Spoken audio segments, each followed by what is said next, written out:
All right, I'm going to turn it over to Peter. So, Peter, why don't you kick us off? Tell us a little bit about yourself and roll us into the presentation. Absolutely. Hey, good morning, everybody. I'm Peter Allen. Thanks for the time and for signing up this morning.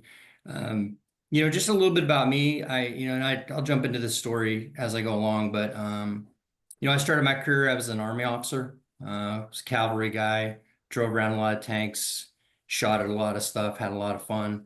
After a while, I thought, hey, I'd get out and go into business, and I went in and did a lot of manufacturing stuff. Made a lot of products, and then I crossed over into marketing. At one point, I was actually a marketing manager in Neutrogena. So if you ever go to Target and you buy a sunblock from Neutrogena, chances are I made it.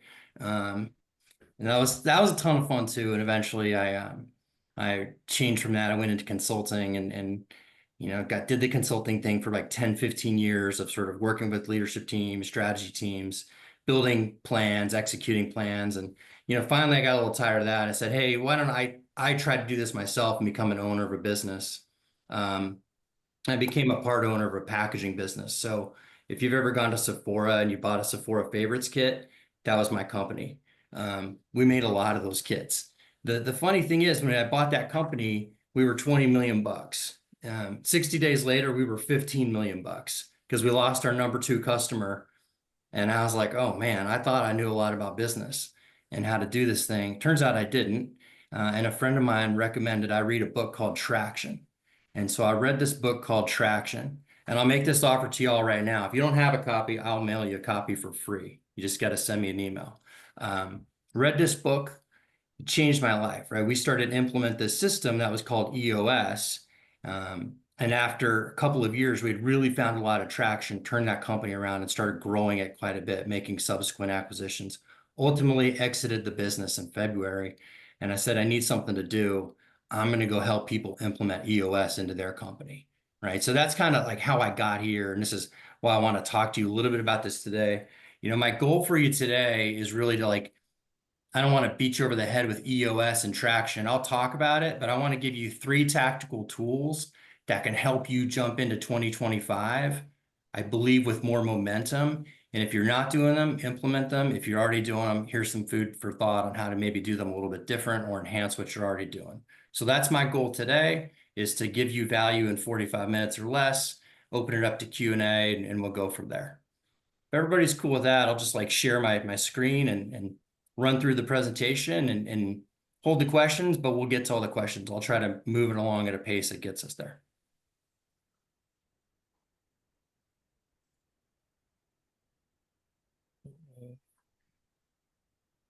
How's that? Can you all see that? Yep. Okay.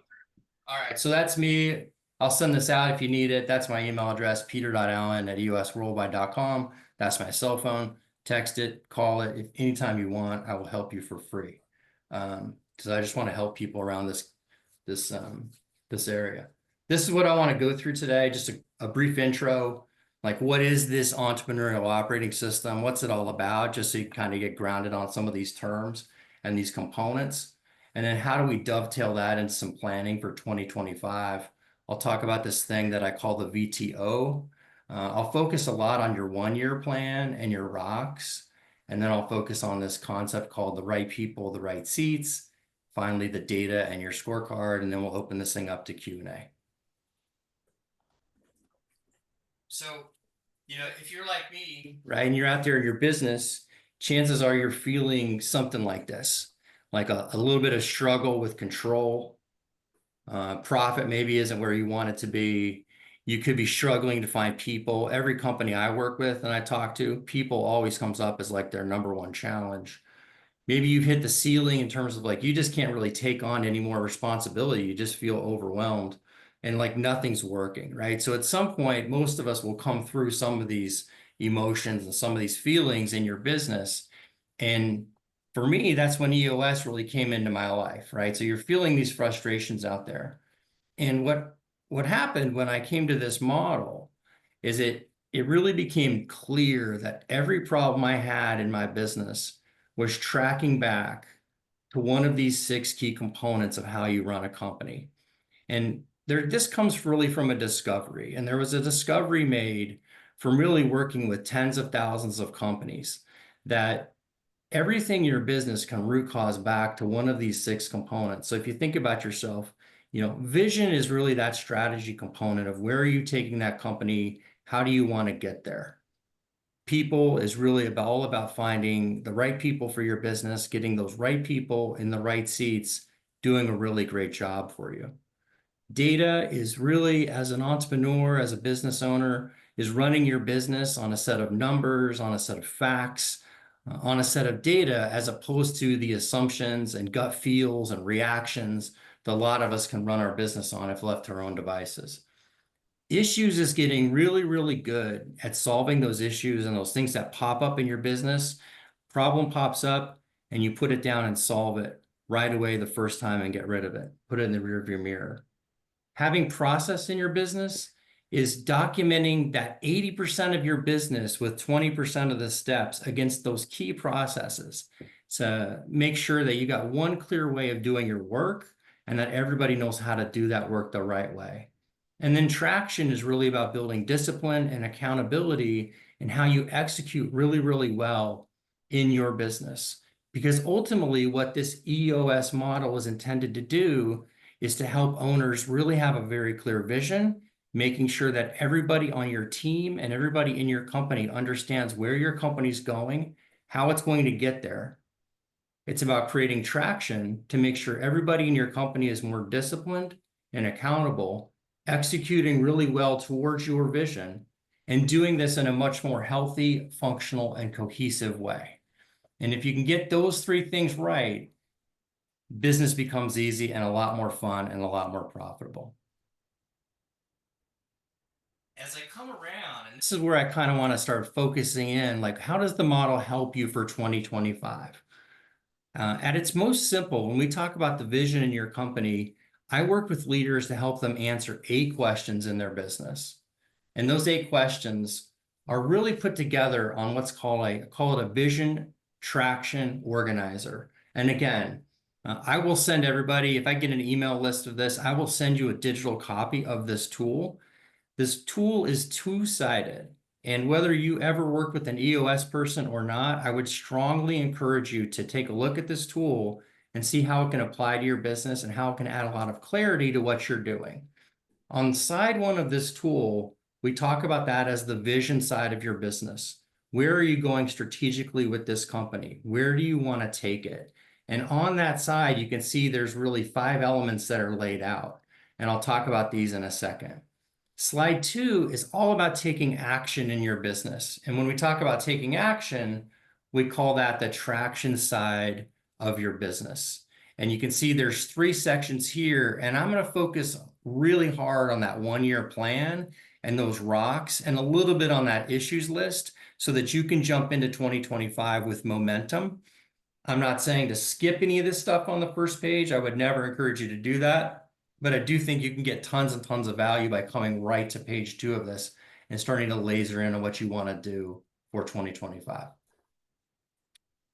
So starting on the first page really quick, like the core values, and I do want you to kind of remember this because it'll come back in a minute, right? But core values are who are we at the core of our company? Who are we at the core of our being?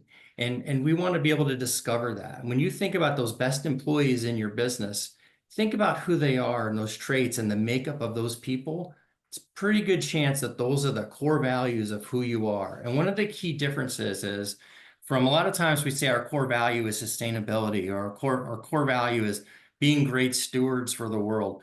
These core values, when I talk about these, I talk about who's on your team and who are the great players on your team and what makes them great. And the reason you want to discover that is to figure out who you want to attract, who you want to retain, and maybe who you want to turn over in your business. So first we find our core values. The second thing we need to do is find our core focus. This is why we do what we do. And this is who we do it for. Like, what is our niche, right? So being very, very laser focused on what you do as a company is going to help you be more successful. I've been told many, many times, and I totally believe it's true, you can never be too niche. Because the more clear you are on what you are and who you do it for, It lets you be much more efficient with your marketing, and it's really clear when you've found the right clients. So we're going to find our core focus. The next thing I would have you do was have you work on your 10-year target. What do you want from your business 5 to 30 years out? It could be 5, it could be 7, it could be 10. I say 10 because it's a big round number and we have 10 fingers typically. So I pick 10. What do you want? What is your number one goal? One of the best ones I ever remember was Nike's. And Nike's number one big audacious goal that they wanted was they wanted to kill Adidas. No joke, they put all their focus on killing Adidas, and they kind of did it for a long time. Like being clear on where you're going sets a vision for the rest of your business. They know that's the North Star, and they know that's where we want to go. And one of the things people really want these days is they want to be able to identify with that ultimate vision, target, and mission for where that company's going. It helps them connect to the business. After that, we start to figure out your marketing strategy, and we figure out the target market, right? So who are the right people that we are going after? Demographically, psychographically, geographically, who are those people that we need to talk to? And the reason you need to figure that out is because you do not have the resources, the time, the energy, or the money to talk to everybody out there in the market. So you want to niche it down so you know who you're going to talk to, who you're going to spend time with. And then once you figure that out, then you figure out what are you going to say to them? Those 3 things that make you unique, those 3 things that only you could say about your business. That proven process, that end-to-end proven way that you work with a client from the minute they've talked to you to the minute they're a 5-year-long satisfied customer. What is that proven process? And finally, what is that guarantee? What is that risk assurance that you're going to give them that no matter what, you're going to give them great service?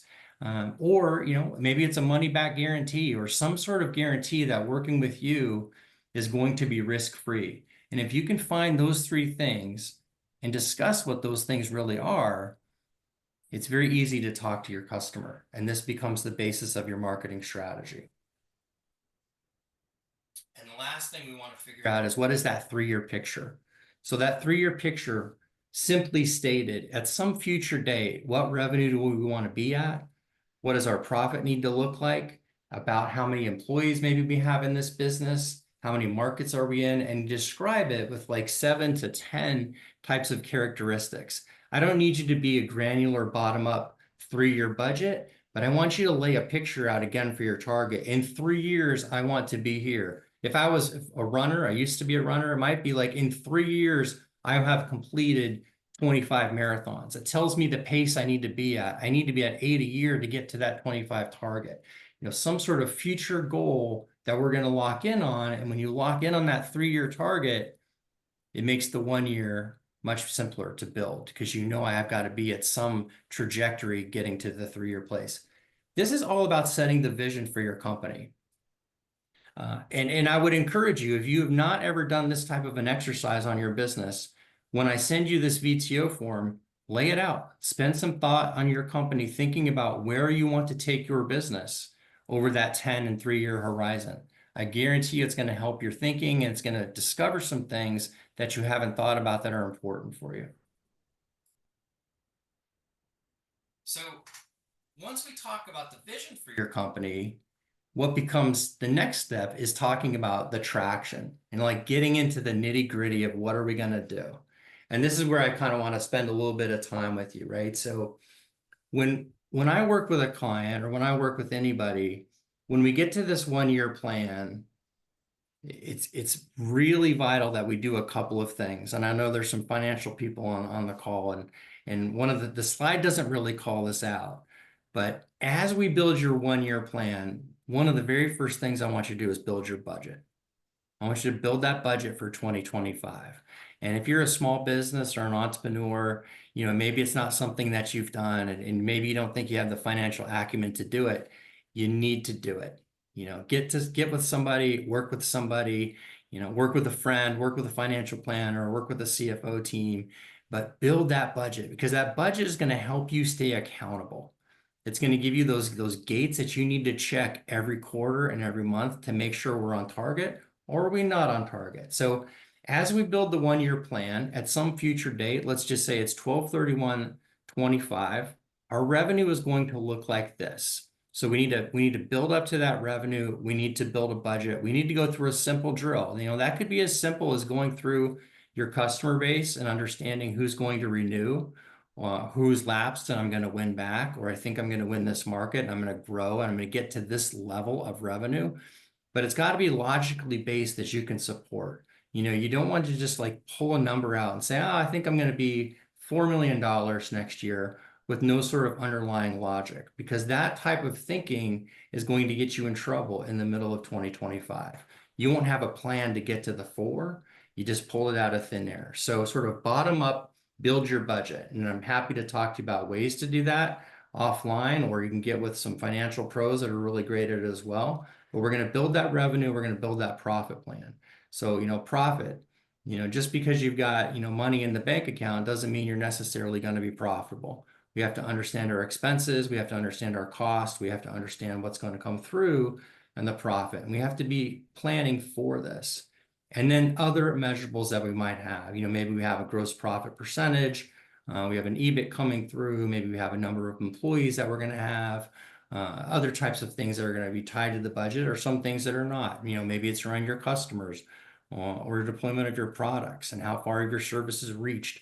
But numbers that matter to your business, we want to identify what those are so that you've got your targets. And so like why? Like philosophically, why do we do this?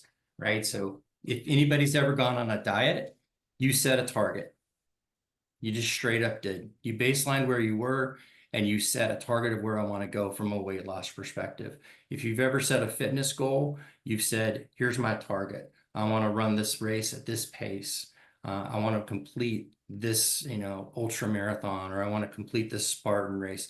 You've set the target, it's measurable, and you can track progress towards it. The next part I want you to do is I want you to identify somewhere from 3 to 7 goals for the year. And the goals are those big targets that are going to say, hey, we're going to, you know, we are going to grow revenue by 25%. But it's achievable, but it's a clear goal, and there's 3 to 7 of them. And the reason there's 3 to 7 is if you get up to 15, 20, 25 goals for 2025, if you think about that, you know, you have to complete 1 a month or 2 a month on these big goals. That's really, really ambitious, probably overly ambitious, and you're going to lose focus. Less is more, and I want you to kind of put that mantra in. When you figure out the 3 to 7 most important things, it's going to force you to prioritize what is less important. And that stuff's going to fall off the plate. So we're going to narrow this down to like the 3 to 7. So when you get this is the exercise I want you to go through is I want you to think about 12/31/25. I want you to think about that revenue. I want you to build that up with a budget, have that turn into some sort of a profit number, put that down, find the 3 to 7 measurables that are going to describe how you look at the end of 2025, and also those 3 to 7 goals. Like step number 1. This becomes the basis of your plan. Step number 2 is what I would call rocks. You might want to call these quarterly objectives, quarterly targets, you know, milestones, call it what you will. In the EOS framework, we call these rocks. And the reason we call them rocks is there's actually sort of an old management science philosophy from Stephen Covey, where Stephen Covey really has a glass of water. And in that glass of water, it's filled to the top. And he's got big rocks in it. He's got little pebbles in it. He's got sand in it. And he's got water. And it all comes right to the top. And then step 2 of that is he's got the glass and he's got every one of those sub-elements to the right. And he says, hey, please fill up the glass and get all of these things in there. And inevitably, what people do is they'll pour the water in. And so imagine the water is kind of like your email. And then they'll pour the sand in. And the sand is like maybe that's a weekly to-do task that you had to get done. And then they'll throw the pebbles in. And the pebbles might be something you needed to get done. It takes like 3 weeks. And then they'll throw the big stuff in. And when they do that, the water splashes everywhere. There's no way to get all those rocks in it. You have to reverse the process. So the rocks are the big things you're going to get done every 90 days. Start by figuring out, if I'm going to get to that 1-year plan, what are the rocks that I've got to get done in the first quarter in order to get to the 1-year plan? We're going to list these out. Also list out where do I expect to be at the end of the first quarter for my revenue, my profit, and my measurables. And for the rocks, we're going to have those specified with who needs to get those done. All right. It could be you or it could be someone else on your team, but you're going to make sure that there's real clarity in how we get them done. Those are the first two steps I want you to do as you start to build for 2025. And I said this on this next page, keep it simple. Do build a budget. Sometimes that gets lost. Sometimes we're talking about EOS. It should never get lost. So here's a drill. Here's sort of like a walkthrough. I wanted to give you like a little bit of a takeaway of like how I've thought about this in the past. So a lot of times I always think with like high level thinking. For me, it just personally helps me. Some people don't even want to bother. But hey, what could possibly be coming in 2025, right? And I went out and looked at a bunch of economists, and what have they said? Hey, there's some easing of inflation, modest growth with spending. Spending is still supported by low unemployment and wage gains. The reserve is going to cut interest rates, but they're probably going to still stay higher than the pandemic. Wage growth is slowing. Budgets are getting tight. Like all these factors start to come in as you start to figure out, well, what's going to happen in the next year? How much growth do I need to prepare for? Do I need to prepare for the downside? Like what's going to happen? It helps me think. If you don't want to do it, I don't think it's the end of the world. But my bottom line here was, I think I'm going to have moderate growth. I think we're going to need to have cost management. And I think we're going to need to be ready to like quickly adapt to the evolving economic conditions. And I work a lot with supply chain companies, so we have to be ready to like change our supply chains on a dime of where we need to go. So for me, I started there and I said, hey, what's really coming? And then what I did is I said, okay, if that's what's coming, what are those objectives that I want for the next year? So the first objective is grow revenue 20%. I want to improve EBITDA 10%. I want to grow my talent base. And this should be a little bit more specific. I want to improve my compliance. Okay, so those are my objectives.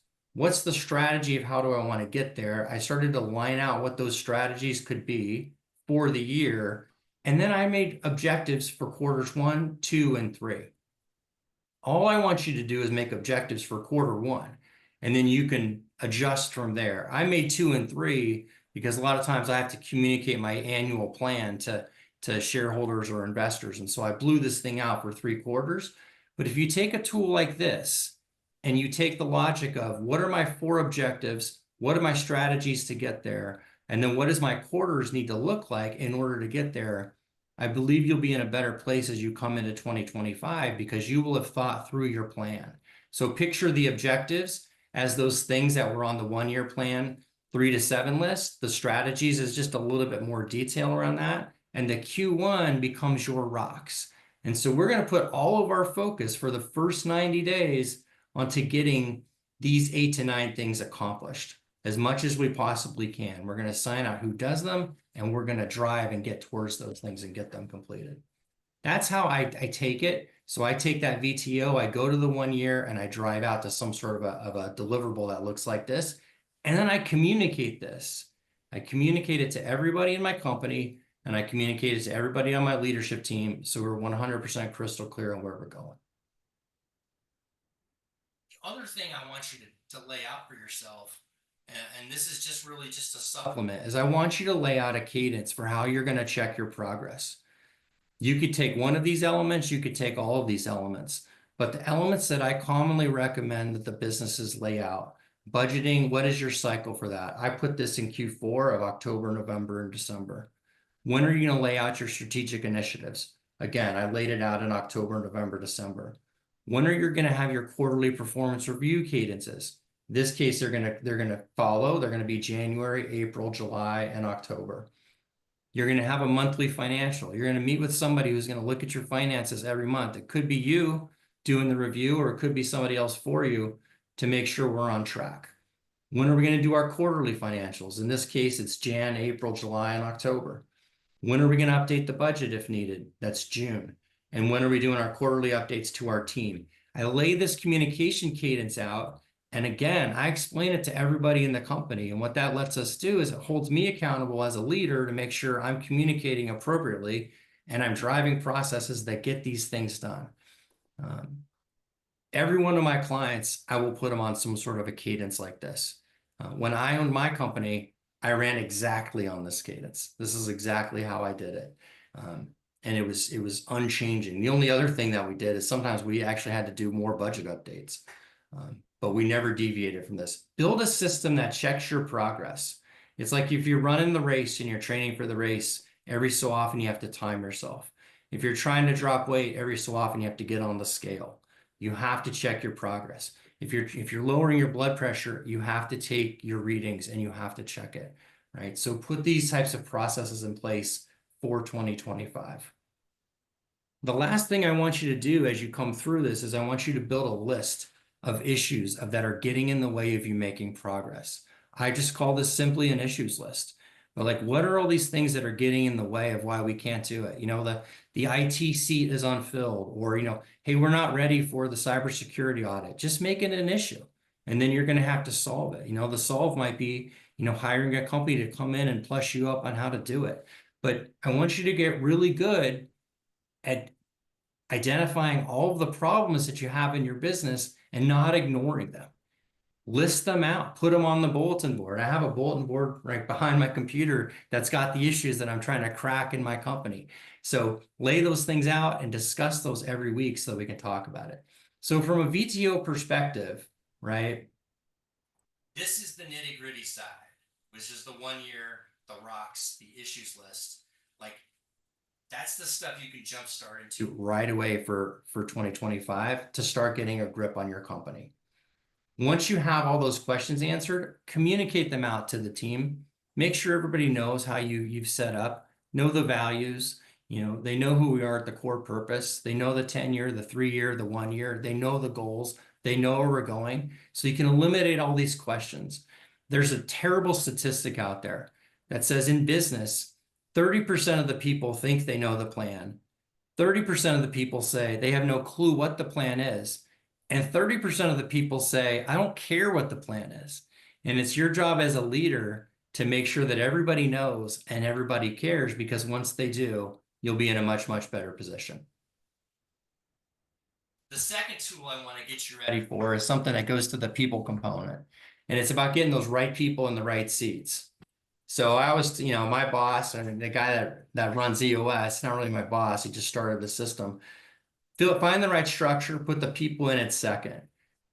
You know, at a structure level, if you own the company, your business is going to break down, I guarantee you, at least into 3 functions: marketing and sales, operations, and finance. So you got to figure out who's doing what for you in your company by role. Make sure you know who owns the marketing and sales. Make sure you know who owns the operations, and make sure you know who owns the finance. In my business, I own those 2 seats and I outsource the finance. It's not my strength. I'm not good at it. I send it out to somebody else to do it.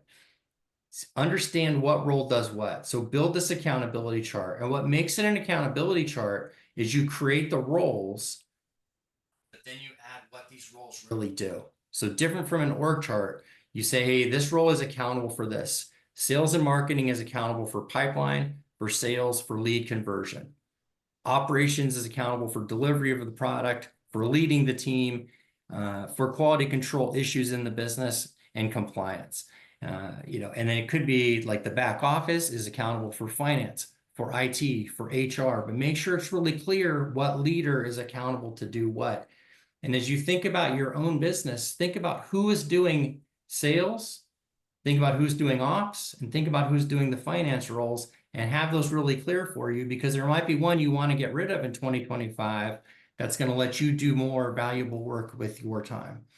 And I'm happy to talk about integrator and visionary on a different call. You know, the visionary tends to be that person who's got all the great ideas, but doesn't like to get into the weeds. And the integrator tends to be that person who's like a chief operating officer who just thrives on living in the weeds and putting issues to rest. But you want to figure out if everybody can get into the right job. A lot of times that's holding back your company. But more importantly, I want to talk a little bit about your people and give you like a simple tool when you start thinking about your people. So when I work with any team, there's a really simple tool, and it's called a people analyzer. And remember, I talked about those values. So the way you use this tool is you put your values at the top. So this is a company I work with. So their 3 values are these values. One is you've got to be scrappy. 2, you've got to get smarter, meaning like continuous learning. And 3, you've got to be collaborative AF, collaborative and fun. So you got to have all 3 of those things to work in this company. And then these are fake names, but you come through and you rate everybody in the company and say, hey, how much did they really line up with these values? You know, so Olivia is killing it. She's got all of the values. Liam's a little bit of a problem. And Mary, you know, she's got one that's in a great spot. And one of these things, she's like 50-50. Hey, she's probably we just probably need to have a conversation with Mary to make her better. Liam might be a guy that we just get out of the company altogether. So as you start to come through your people, the reason I want you to figure out those values is you can make a really straightforward assessment. Do my people live these values? The other thing I would always do with my leaders is I would make my leaders rate their team every 90 days against the values. And I would also have people self-identify against the values, whether they felt they were living in these values or whether they were not.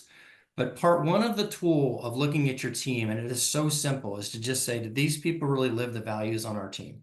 So the people analyzer is just a basic spreadsheet. You can make it yourself. I can send you one too. The next thing I want you to ask is can they do this job? And when you ask that question, I want you to ask, do they get it? You know, do they want it? And do they have the capacity to do it? And so what I mean by all of those things is, you know, do they get the job? Do they understand the job? Do they know the nuances, the ins and outs? Do they know what it means to be this role? If the answer is no, that's a problem. Do they want this job? Do they wake up out of bed every day and they want to go do that job? Here's a great example. Some people in their life never, ever, ever want to do sales. They don't want to get out of work to do sales. You know, they want to be in operations, or they want to be in finance. They want to be in HR. Great. Put them in one of those roles. Don't have them do a sales role. Don't have somebody doing a job that they do not want to have doing a job. I was working with a leadership team not too long ago, and like straight up, they looked at the guy who does business development, and he said, well, I don't want to be the business development guy. And I think the whole room just sort of, you know, turns like, what are you talking about? You've been doing this for 2 years. And he's like, yeah, I don't really like it. Huge blinding flash. Like, you know, the person that's running the sales seat doesn't even want to be in the sales seat. They're having to work that through as a leadership team. And then capacity to do it. Do they have the skills to do it? Can they do the math? If you can't do the math and you can't be accurate with your work, maybe you don't want to be, you know, in finance. Straight up, right? If you can't talk to people, you get visibly nervous. Maybe you don't want you to be the marketing person going out there and speaking on the public speaking circuit for us.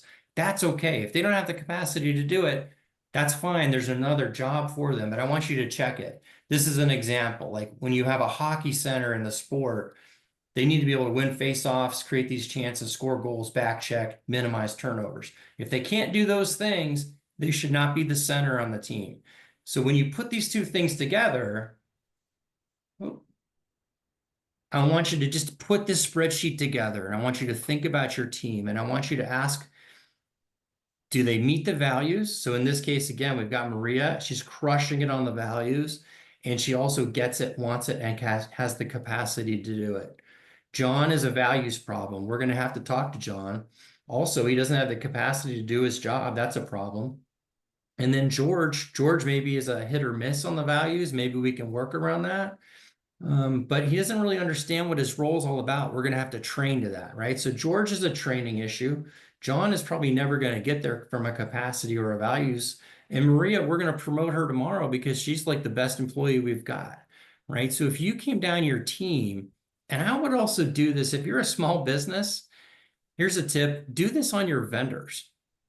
It's the same drill. As you come through and you start to score your vendors, you know, look how much they align to your values and look whether they GWC the job of being a really tremendous vendor and supplier to you. The tool has a lot of uses. It's really just limited by how you creatively want to use the tool. I did it on my kids. They didn't like it, but you know, it's a proven technique. So that's what'll happen is you'll get 2 types of issues. You're going to figure out that you've got some people that are the right people. They're great for your values. they're not good at their job. So hopefully there's another job for them. You're going to find that some people are the wrong people. They're good at their job, but they're really the wrong person for your values. That's something that's going to be a problem for you. You're going to have to take some action. But this type of tool will expose that for you in your company before you get into 2025 and before you figure out what you have to do with people. So I would strongly encourage you to do it in the next 45 days. So if you do that, you'll get to like the right people in the right seats. And the last one is really, this one will go pretty quick, but it's your scorecard. If we have data, let's look at the data. If all we have are opinions, let's go with mine. That's the former CEO of Netscape. I like that one. So I don't know how many of you run your business on a scorecard. Hopefully most of you do. And if you don't, that's okay. You can fix it.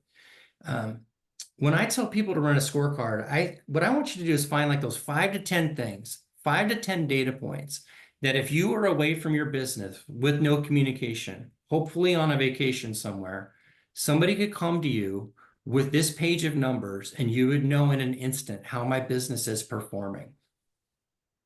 It has who owns the measurable, what the measurable is, what the goal is. It has 13 weeks of data. And the data will build up. If you haven't done one, after 13 weeks, you'll have 13 weeks of data. But we're in the red when we don't hit our goal for the week. And we're in the black when we hit our goal for the week. And so you can see on this one, they've got some numbers here really around revenue, cash, sales calls, sales meetings, proposals, closed business, customer sat, accounts payable, errors, utilization, and capacity. But picture yourself, you're on the golf course, you're working in the nonprofit that you want to work in, you're at the beach house, you're in the mountains, you're doing something fun, and somebody comes and brings you the scorecard. The idea is you can see the business on this page. When you can see that, you've got a really good scorecard. I would start building my scorecard for 2025.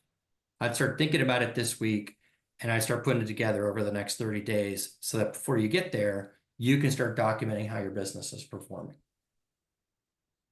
Here's some sample metrics, but metrics are galore and measurables are galore. Figure out what really means stuff in your business, right? So that's the vision, that's the people, that's the data.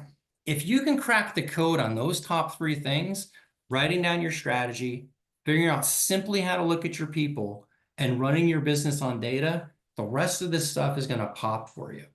Your issues will pop out. What's wrong in our business will start to pop. We will figure out what processes we need to document. And we'll figure out how do we have to measure this stuff and manage this stuff every 90 days? Are we getting it done? Ultimately, when you put this whole thing together in, really in the next 45-ish days, what I want you to do to get ready for 2025, one is plan, build your budget, build your initiatives, build your rocks. Part 2 is I want you to think about your structure. I want you to think about, is everybody in the right role? And I want you to think about who those people are, if they're in the right roles and if they've got the right values and they GWC those positions. I want you to start executing against those rocks, right? Doing the work to fix the big problems in the company. And I want you to meet this all with progress checks. I want you to have a weekly check for your scorecard and any issues that are going wrong in your company. I want you to think about this every month. What are we going to do as a financial review? And then every quarter, I want you to doing a deeper dive on, did we get the quarterly priorities done? What are our quarterly numbers telling us? What's changing out there in the environment that we need to react to? And then I want you to jump back into planning, and I want you to figure out that next world of rocks, right? So what are we talking about today, really? That VTO document, that 1 year in the rocks, getting those clear, that people analyzer tool, getting really clear on our people, and getting ourselves a really great scorecard. That's it. I'll stop. We're 45. So let's open it up to Q&A. If anybody's got questions, happy to go into it. I know I went really quick, but I try to get really focused on the tools.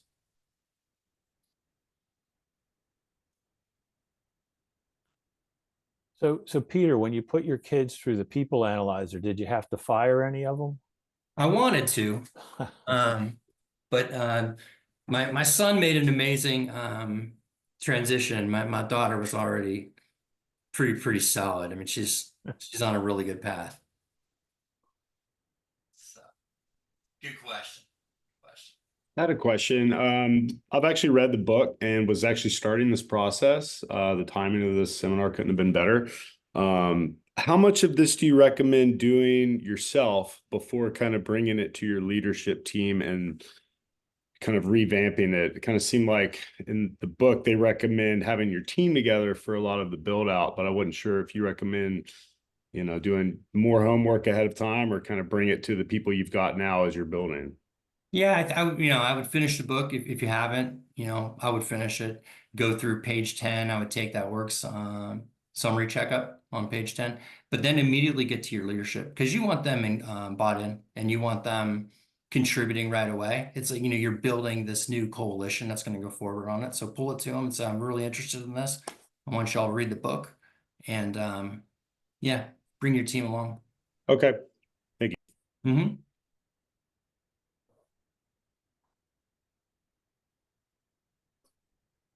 How about this? What have you guys done in the past for planning to get yourself ready for the upcoming year? Anybody want to share what they've done?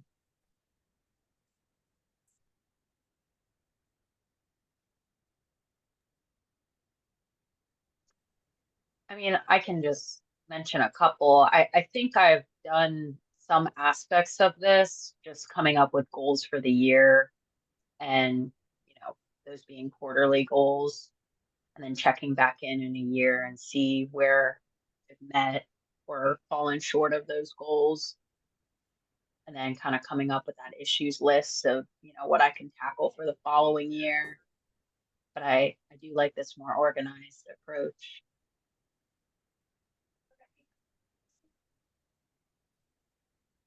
Has anybody done the exercise just to think about a 3-year picture? I mean, Ben, what's your business going to look like in 3 years? I have not done 3 years, but off the top of my head, ideally, I would have brought in, roughly $500,000 of recurring monthly revenue. That's kind of my goal. This is just my first year here, 9 months in now. So now I'm getting my feet under me, and like Gabrielle said, I've done like for the next year, kind of built out some goals and things like that, but nothing like this organized and thought-provoking to work through all that. But yeah, that's just kind of off the top of my head. I should probably plan out more years ahead sometimes in the things that I'm trying to plan, but I try to look to the immediate future first and then try to build upon that to get farther down the line. Do you use an accountability partner? As of right now, my wife. That's fine. Yeah, I mean, a little bit here. It's a smaller company. We're like 32, 35 employees. So I'm really the only person doing business development right now for the most part. And then I report to one person who I would pass my new prospect clients off to, so he can run through the sales process with them fully. So that would kind of be my accountability partner. Like, we have regular meetings to check in and see how things are going and see what we should do from a marketing perspective, networking, all that type of stuff. So that's kind of what I have here at work. It's good. It's a good practice. I have one I meet with every week. Mm-hmm. Yeah, he's in the office right behind me, so we meet every day, at least briefly. So yeah.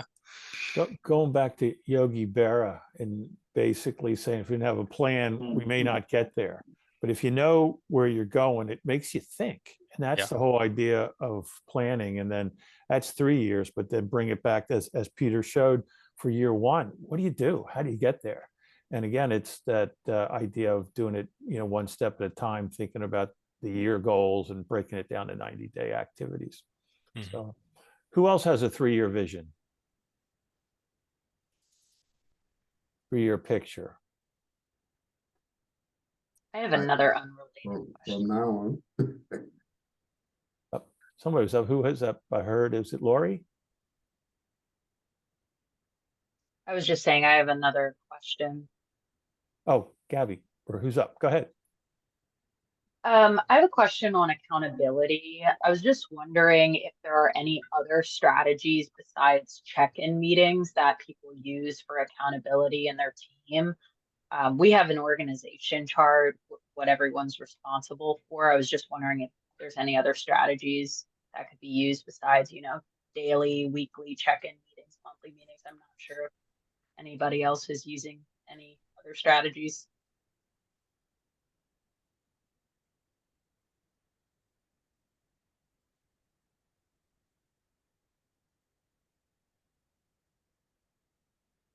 When you say accountability, what are you looking for? Well, I think we have an understanding what everyone is responsible for, and that's kind of what the chart is intended to do. I understand. What I'm asking is there any other strategies that people use to check in with their team and accounting for their responsibilities besides check-in meetings? We already do that. I was just curious if anybody else is doing anything creative. I'll tell you what I did with my team, right? So I had the scorecard for the company, but then every sub team had a scorecard, essentially. Okay. And on that scorecard, at the sub team level, everybody in the team was accountable for one metric or measurable. And so every week when you came in, you were accountable to know, you had to know the metric, you had to know whether it was on track or off track at your level and what we were doing to fix it, right? So like I had a person who managed all of our freight, and her metric, what for us, was to track on time or late deliveries. And so she knew our rates, and she would come in with that data point every week. And, when we dipped below, let's say 98%, which was our standard, she would say, and I think we need to do, 1, 2, and 3 to fix it, right? Really. So when you give somebody a measurable that they're accountable for, at any level of the organization, they have more accountability in it. They're expected to know it. They're expected to bring it forward or bring the issues and bring the solutions. So that's one technique you could think about. Well, that's helpful. Thank you.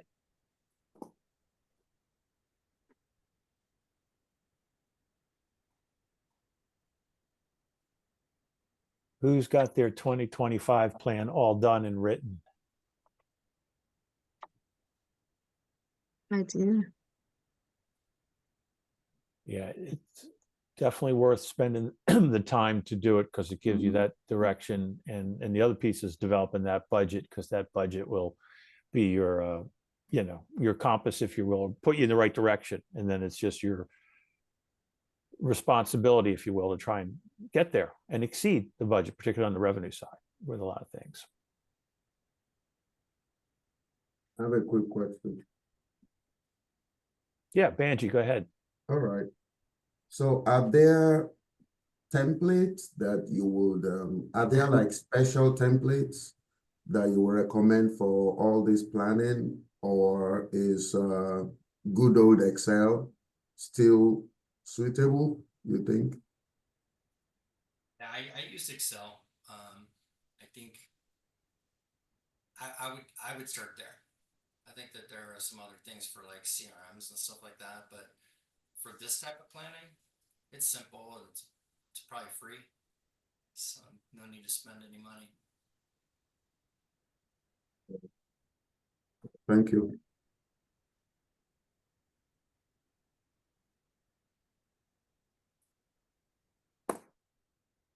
Yeah, there is still time, right? Like we're, mid-November. You're gonna get the Thanksgiving break. And I would say keep it as simple as you can keep it, right? Like you don't have to build a 400-page budget.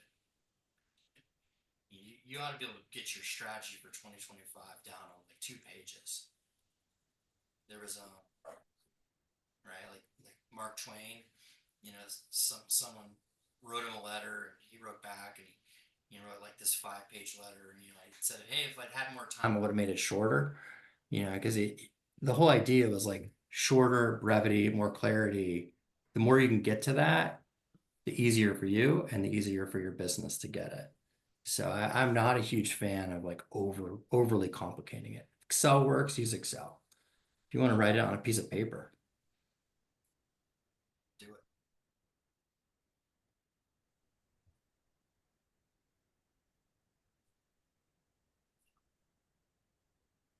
All right, anybody have any questions, thoughts, or takeaways? You did say you were going to give copies of like the accountability chart and the VTO and workable will. amounts for that? Yeah, I'll send you digital copies for all that. And if you do need a traction book, let me know, and I will. I'm happy to get one out to you. Oh, It's a what? good read. Sorry. If you need a copy of the traction book, let me know. Oh, Yeah. But I think you got one. got one right here. There you go. So you got bookmarks in it. That's good. Yeah, I've already started this process, but the timing was great. Good, good. So you need us to send you an email to get the traction book? Unless just so I know, because I'll need your address of I'll need to know where to ship it. So Okay. Do you mind dropping your email in the chat? yeah, I'll do that. Thank you, Peter. This was very informative. Yeah, my pleasure. If there's anything I can do to help, if you just want to chat about anything, you're going through it and you're stuck, just send me an email and we'll find a time to talk. Can we hire you as a consultant? You can if you want to. Really, today I'm just here to help. Very helpful. Thank you. I think, here's my. Well, we will send out the